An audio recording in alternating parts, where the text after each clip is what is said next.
तो कभी सोचा है वो ग्रह जो हमें अपनी दूरबीन से भी दिख जाता है, वो हमारे लिए इतना अनजान सा क्यों है? आज हम बुध ग्रह के इसी अजीब से विरोधाभास को समझने की कोशिश करेंगे। एक ऐसा पड़ोसी जो है तो बिल्कुल पास, पर लगता है बहुत दूर। तो सवाल ये उठता है कि क्या वैज्ञानिक सच में बुध पर जाने से डरते हैं, या फिर मामला कुछ और ही है?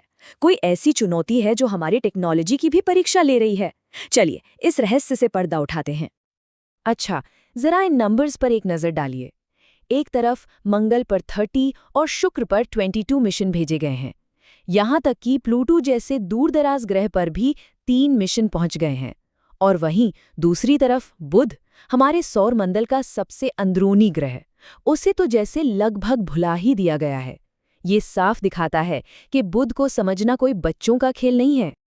इस पूरी मुश्किल की कहानी में असली विलन जानते कौन है? कोई और नहीं बल्कि हमारा अपना सूरज। जी हाँ, बुध तक पहुंचने के रास्ते में जो सबसे बड़ी दीवार खड़ी है वो है सूरज की जबरदस्त ग्रेविटेशनल फोर्स। देखिए, बात है 1973 की। नासा ने एक बड़ी हिम्मत वाला काम किया, मैरिनर 10 को लॉन्च किया। प्लान ये था कि शुक्र की ग्रेविटी का इस्तेमाल एक स्लिंग शॉट की तरह किया जाए और सीधे बुध तक पहुंच जाया जाए। और इसने हमें बुध की पहली झलक तो दी, कमाल की तस्वीरें भेजी, लेकिन ये मिशन हमें वो सब नहीं बता पाया जो हम असल में जानना चाहते थे। तो एक बात समझनी बहुत जरूरी है, मैरिनर 10 की जो कहानी अधूरी रह गई वो किसी इंजीनियरिंग फॉल्ट की वजह से नहीं थी। असली चुनौती तो थी कुदरत की सबसे ताकतवर शक्तियों में से एक, सूरज का खिंचाव। ये आप कह सकते हैं एक गोल्डीलॉक्स प्रॉब्लम है।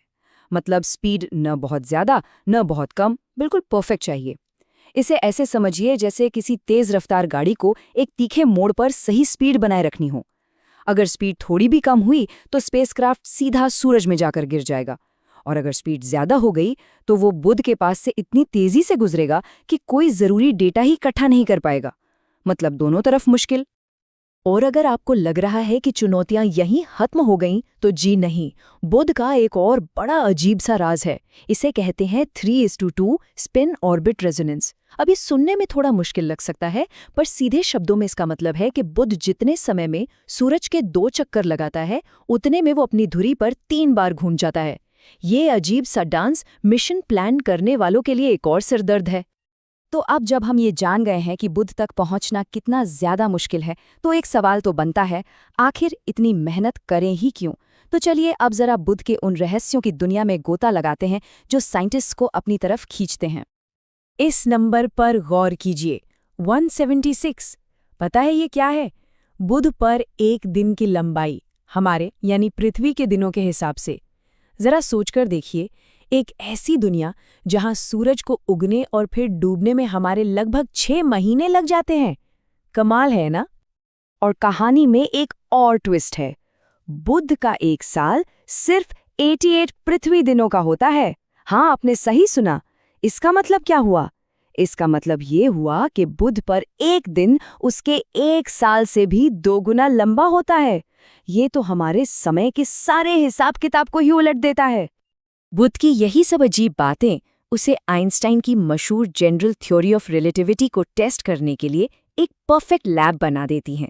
देखिए, सूरज का जो जबरदस्त गुरुत्वाकर्षण है वो स्पेस और टाइम को कैसे मोड़ता है, कैसे प्रभावित करता है, ये समझने के लिए बुध से बेहतर कोई जगह हो ही नहीं सकती।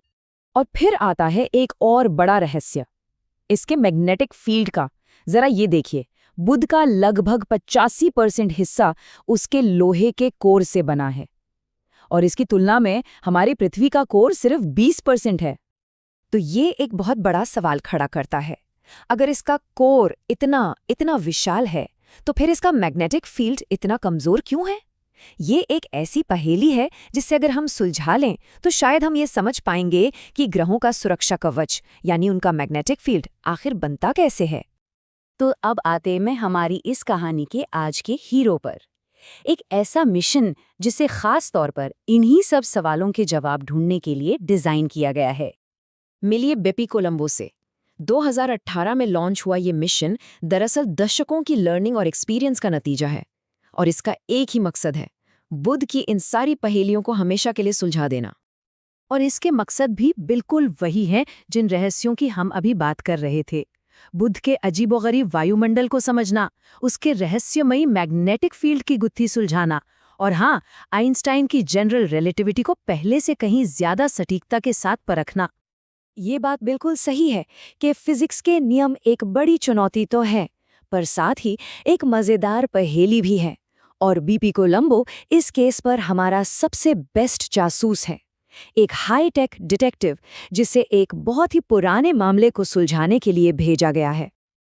तो आज के इस पूरी बातचीत से हमें क्या बातें याद रखनी है? पहली, सूरज की वजह से बुध तक पहुंचना मंगल से भी ज्यादा मुश्किल है। दूसरी, बुध पर एक दिन उसके साल से 2 गुना लंबा होता है। तीसरी, यह आइंस्टाइन के सिद्धांतों को परखने के लिए एक खजाना है। और चौथी, इसका विशाल कोर और कमजोर मैग्नेटिक फील्ड आज भी एक बहुत बड़ी पहेली है। और ये सब हमें एक बड़े सवाल के साथ छोड़ जाता है। अगर हम अपने इस सबसे करीबी लेकिन सबसे अजीब पड़ोसी के रहस्यों को सुलझा सकते हैं, तो जरा सोचिए, इस पूरे सोलर सिस्टम में और इस ब्रह्मांड में और कितने राज हैं जो हमारे खुलने का इंतजार कर रहे हैं।